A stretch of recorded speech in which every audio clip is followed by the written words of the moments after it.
Hey again everyone and welcome back to another episode of Beers and Board Games with me, Georgie. Guys, I'm sorry I haven't put any content up on the channel recently. Me and the wife have been away gallivanting on holiday, having an awesome time, having a few drinky pews and a few bars.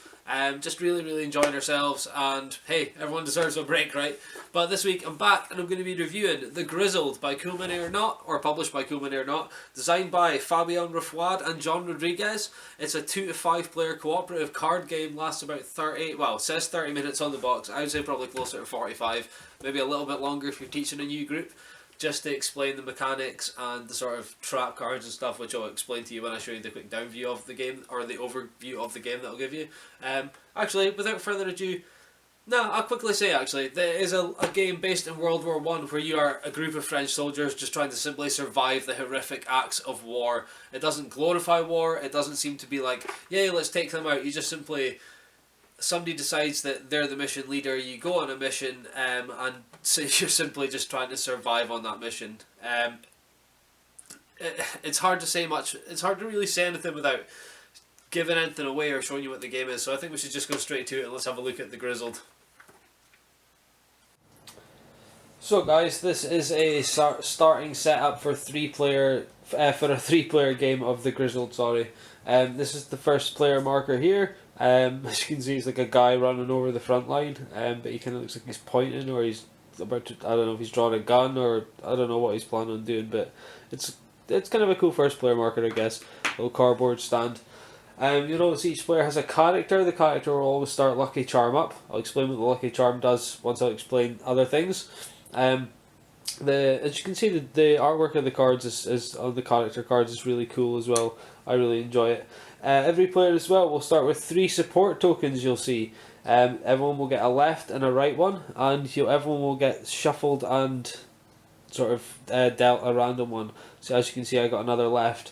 If you play sort of 4 or 5 player, you also get to put in the double left or double right tokens so that you can still try and support people either side. So that's about it. So nobody's supposed to know what support tokens you've got, what ones you've got left, so always shuffle them, and then sort of put them down by your side like that. I'll explain what these do in a minute as well. So as the first player, on the first round, the first thing that always happens is, well, I'll explain what these are first, sorry. This is the Trials deck. So the aim of the game is to get through this deck and reveal this card, and then once no one's got any cards left in their hand and this card's revealed, that's when the players win the game. Failing that, this card gets revealed, and once that card gets revealed, everyone loses. And yeah, as you can see, it's got all our names. I'm Felix Moreau, and as you can see, his name's on there as well. So it's got all our names on here. And this is known as like the morale deck. So like this always depletes because you're always, even like if you're winning and you're doing missions successfully, morale still lowers, it gets lower, because you're still at war, and well, morale's never going to get better when you're at war, regardless whether you're winning, losing, whatever's going on. You're still at war, and it's your morale. So that's what goes on. So as the first player, the first round, everyone is always dealt 3 cards each out of this trial deck, but generally, like, the first player would always decide how hard the mission's going to be. So by saying like 1 card or 2 card or 3 cards, and that'll decide how many cards everyone gets each, and they have to try and play out of their hands into no man's land to sort of do a mission and withdraw successfully with less cards in their hand than 3 is the idea, or 3 or less cards in your hand is the idea. So I'll show how that works. So everyone will start off by getting 3 cards.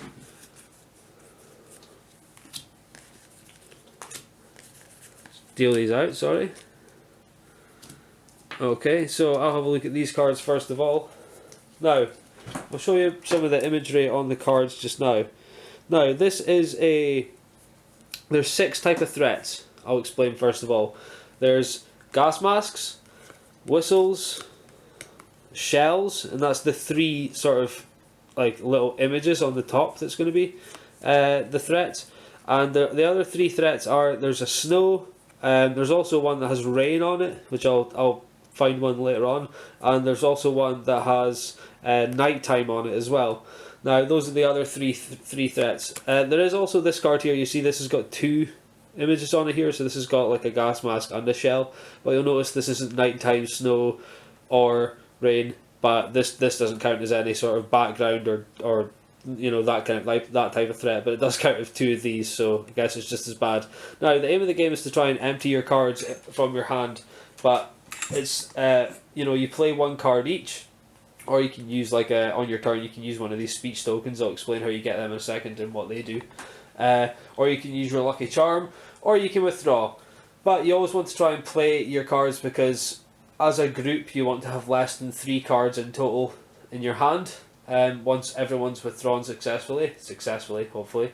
And when you do that, it means that only a minimum of 3 cards will go from here to here, because this always lowers, like I said. So it's a minimum of 3, but if you have, say, 4 cards or 5 cards or 6 cards in your hands altogether, once it's over, it means 6 cards will go from here onto there, and then you shuffle them all together, and then the first player will then say how many cards go out again. So I'll show you how you play cards into No Man's Land just now. Now, you can't have 3 of the matching threats in No Man's Land. That is the sort of key to it. So I'll play this card first of all, just to show you what it does. Now, so you can see this has got snow on it and a gas mask. But you'll see this symbol here. This is the trap symbol.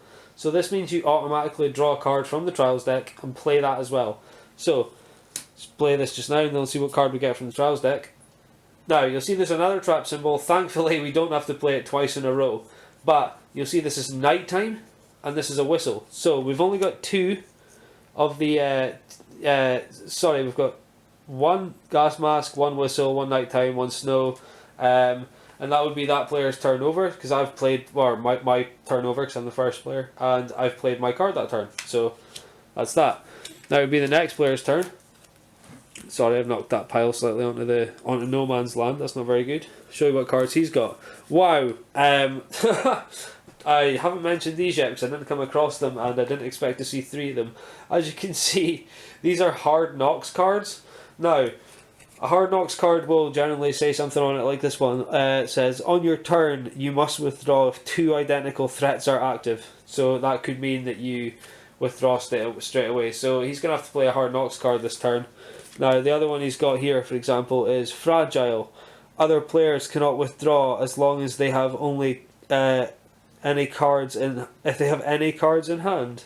Wow, that is pretty crazy. And the other one is Absent-Minded, which, as you can see, says, before withdrawing, choose and remove 1 of the support tiles from the game. What? These are some really bad ones. So, he would have to play one of these, but when you play these, you play them next to your card. So you want to also try and play them in some sort of order as well, so that you know, because if cards contradict each other, which some can, the card that you played first always takes effect. So he's played his card down there, that's 1 Hard Knocks cards. Now, this will continue till everyone's played as much cards as they possibly can, and then once everyone withdraws, so as you can see, I'll explain what the Lucky Charm does now actually as well. So with the Lucky Charm, that's something else you can do in your turn. You can use that, flip it over, and dictates you've used the Lucky Charm. Now, when you use it, the Lucky Charm means that you can get rid of 1 card from No Man's Land that matches your threat symbol up there. So this is like nighttime. So if he used that, he could then get rid of this, and this would go into the discard pile. Not in any of these piles, but just out of the game completely. And that would be his Lucky Charm used. Now, as I was saying about Hard Knocks cards and used Lucky Charms, once everyone's played cards and you've got rid of as many cards as you can without getting 3 matching threat symbols on this row, that's when you would withdraw and play with these support tokens. Now, the support tokens, as you can see, say left and right, which I said earlier, and you also get a random one, which I got another left. Now, you would play support tokens to the player you believe needs support the most. Now, you're not allowed to discuss this again with each other, just like you're not allowed to discuss which cards you're playing with each other. You're working together, it is cooperative, but you're not allowed to discuss what threats are coming up, or what cards you've got in your hand, because then it just makes it a little bit easy. But when you withdraw, it just simply means the reason it's got a coffee token on it means that you're retreating from the mission and you're going back to camp for a coffee, and you support the player you believe needs it the most. Now, that would be a player that, say, you're the only player that had used his lucky charm, because if you get the most support, now it has to be the majority, so if everyone has one, or say 2 players have 2 and 1 player has 1, that wouldn't matter, because it has to be one player with the majority, and if he gets the majority, he can flip this over so that he gets to activate his lucky charm one more time. Or if he's got hard knocks cards, as I showed you earlier with these ones here, he can get rid of 2 of them that's played in front of him. So the one way to instantly fail the game, I should have mentioned about the hard knocks cards as well, is if 4 of them are down in front of a player at the end of the support phase. So now that I've told you what the support phase is, I guess that makes more sense. If there's still 4 down in front of a player after this phase, after you've played these to each other, the game is instantly over and you lose. And that's as well as, obviously, the game would lose if you run out of cards there. But so that's what the support token. So once the support token is played, so say I play to the left, it doesn't just give support to the left, but he physically gets this token, and that would go into his token pile for next time. If he played to the left and he played to the right, that means I would only be left with 2, say for example, and that can happen. But it just depends who needs support at the time, and that's generally how you would play the game. But the only other thing I would say is, once everyone's withdrawn from the mission and these cards are taken out and then again get rid of because you've completed the mission and you're not going to play with them anymore, this marker would move along to the next tile, and then this player would get a speech token. Now the speech token can be somebody can say, for example, just looking at the cards in my hand, obviously you would have more in your hand at this point, but just say, I would say shells, and that means everyone with cards in their hand can get rid of shells. You can get rid of 1 card with a shell on it. That just goes out of the game completely again, not into any of the piles. And again, you wouldn't do that just now, but that would be something that you would do during your turn on, when you're actually out on a mission. Now, before you go on a mission again, and before the new first player decides how difficult the game's going to be by saying 2, 3, or 4, depending on how many cards everyone's got left, like I said. In this instance, actually, say you withdraw just now 1, 2, 3, 4, 5, 6, 7. There would be 7 cards left in hand. We wouldn't have withdrawn them, but say the way we did, that means you would draw 7 cards out of here, put them into here, shuffle them, and then you would decide the difficulty of the game there. 7's the maximum you can draw, 3's the minimum. So basically, you never want to see this symbol because that means death. But you want to try and get to this symbol and play all the cards from your hand for everyone to win. And that's basically a breakdown of the Grizzled. Let's go and see what I thought. So guys, what did I think of the Grizzled? At first, I wasn't too impressed. The more I played it, the more I liked it. The more players there are, it seems to be like the challenge grows. So like, it's 2 to 5 with a 2 player. You can complete it, I would say, a lot more, like, it makes the game simpler with 2 players, as long as the support tokens kind of go your way with that random 3rd player, which there is kind of a thing for. I never showed you in the rules, but if you're playing a 2 player, there's like a 3rd player, but the support token is just drawn randomly, so it can go your way, sometimes can't, but it certainly seems like the game's a lot easier to complete. 2 player and 3 player again, it's possible to complete, but like with a 4 or 5 player game, it gets like really, really hard, just because of the amount of cards that's floating around and everyone has, and then when people can't play because there's so much of you down, and then you have to withdraw early and then take all these extra cards, and it can be really, really hard. But I guess that's just the way of the game, and just the way the sort of 2 to 5 player, a 2 to 5 player cooperative card game or cooperative game can be. I guess like the more players, the harder it can be, really, or sometimes the simpler. But simply with this game, the more players it is, I would say, the harder it is to play all the cards out of your hand. But that's my opinion on the Grizzled. I really enjoyed it. Sorry. Super, super fun game.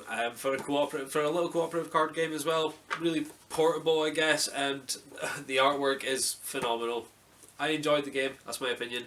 Guys, thanks for watching another episode of Beards and Board Games with me, Georgie. You can follow me on Twitter at Beards and Board Games, or you can like, comment, and subscribe on this video. Thanks for watching again, guys. Ciao.